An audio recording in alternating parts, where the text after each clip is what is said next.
Well, the federal and state governments will soon spend more than $50 billion a year servicing a record level of debt. According to the Independent Parliamentary Budget Office, net debt will reach $1.1 trillion next financial year. Now, for perspective, before the pandemic, it was $551 billion. So how did it get to more than $1 trillion? We're joined by the Nightly's chief writer, Aaron Patrick. Aaron, always great to have you on the program. You've written about this very topic in the Nightly, where you write that Jim Chalmers sets a terrible example for future political leaders. He's about to release the mid-year budget review. How's he going to avoid everyone focusing in on the record level of debt under his watch? Well, look, he deflects and he says that this is Liberal Party debt. Avoiding the sort of problem is that he and the then opposition were putting pressure on the coalition to spend more during COVID. So the debt would be much higher if they'd had their way. But this is a deflection. We're looking at a $42 billion deficit this financial year.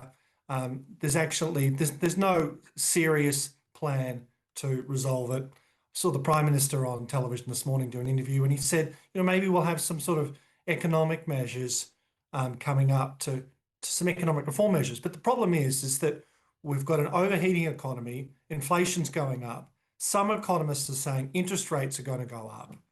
If we have a reversal of this year's interest rates, the average Australian will be paying, who's got a mortgage, will be paying an extra $4,000 a year. So it's a $4,000 essentially a tax hike. And the federal government wanted to sort of help out with that. They would cut spending, but they're not. They're spending the equivalent of about 10 nuclear submarines a year in deficit. And all that money is borrowed from overseas.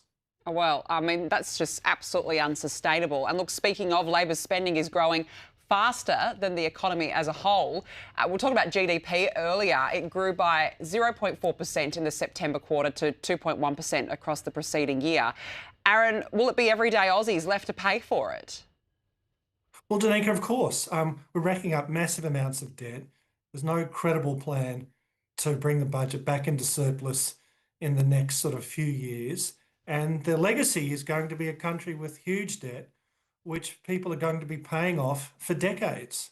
And as you said in the introduction, the servicing costs are just getting higher and higher. And if interest rates go up, which it's possible they could, the servicing costs are going to get even higher. So this has got to be one of the biggest economic challenges facing the country. And I'm just not sure what's being done about it.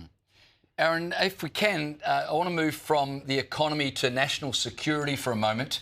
China is deploying dozens of warships and Coast Guard boats across East Asian waters. There's been new satellite images revealing China is trying to flex its military might, with at one point more than 100 Chinese vessels reportedly scattered throughout the region. So just watching that, I guess we have to ask the obvious question, and we've got some precedents for this. Should we expect some of these boats to come towards Australia? It's very likely, James. We just don't know. Like, the Chinese won't tell us where their ships are going, but they are building the world's biggest navy. And a few months ago, I wrote that they'd send an aircraft carrier group into the Western Pacific for the first time. And aircraft carriers are the main way that navies project their power over a wide range. So that was a really important moment in the development of the Chinese Navy. More so than those ships that circumnavigated Australia at the start of the year. It's not just us who are feeling this. Of course, it's Japan, the Philippines and Vietnam. It's the whole region who has to be fearful of the Chinese Navy, and most of all, the Taiwanese. The Taiwanese who face the prospect of potential invasion or blockade. And so this is a real sign of China's determination to eventually dominate its part of the Pacific, which, the Western Alliance, the US, has controlled since Japan fell in 1945. Yeah, and also clearly wanting to show off its military might to the world. It's all of a big show of force for Beijing. Richard Marles this week announced a shake-up of the Defence Department. Aaron, take us through the key changes and essentially, does it actually help us prepare for war? Well, Danica, what he's done is Richard Marles has taken three really important sort of units of the Defence Department which go and basically buy big things. They buy ships and tanks, and they help sort of service helicopters and things like that. And he's putting them in a new agency which reports directly to him and Defence Industries Minister Pat Conroy. So you're having greater political control over defence spending and procurement of equipment and large items. And the idea is to unclog the system, get things moving more quickly, and stop the huge blowouts. Now, is this going to work? The question is, we don't really know. I think there's pretty good arguments on both sides. One is that you've got politicians taking responsibility and taking the blame if things go wrong, so they'll make sure things happen. The other argument is that politicians will cut corners and do what's best for them, and over what's best for the Defence Department. Look, some military analysts I speak to say, look, hey, when you buy these really big projects, budget risk is involved, and you've got to be prepared to have budget blowouts to get good equipment to defend the country, and that's sort of the reality. It's a pretty vexed issue, and we're just going to have to wait and see. My problem with this is when you listen to these announcements by Richard Marles, it seems to me they're just moving around boxes on a flow chart.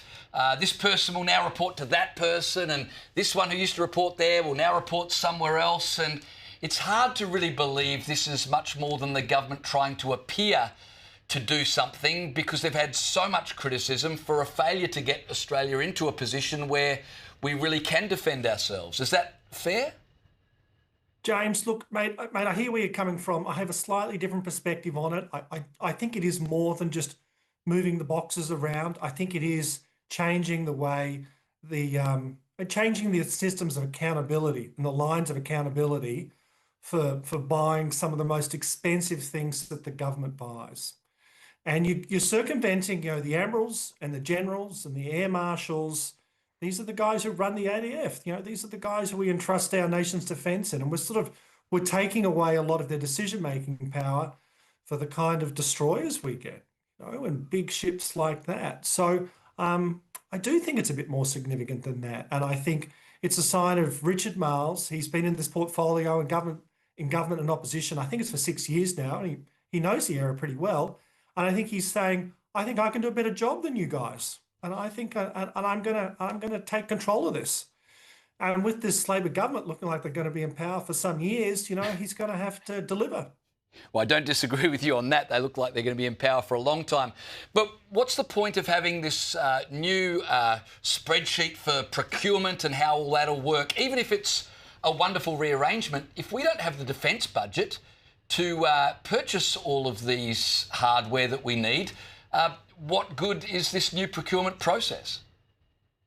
Well, that is the really key question, which is, are we funding the defence appropriately when we're living in a neighbourhood where we have a country which wants to challenge the existing order, which is China, as we just spoke about at the start of this interview, and our new sort of adversary in the neighbourhood launching aircraft carriers and launching equipment which theoretically is possibly as advanced or as effective as what the Americans have and what we have, like with our F-35 strike fighters and all the other equipment we've got. And so whether the Australian government is funding defence enough is a really vexed question. They are increasing it, but the opposition said they're just not increasing it fast enough.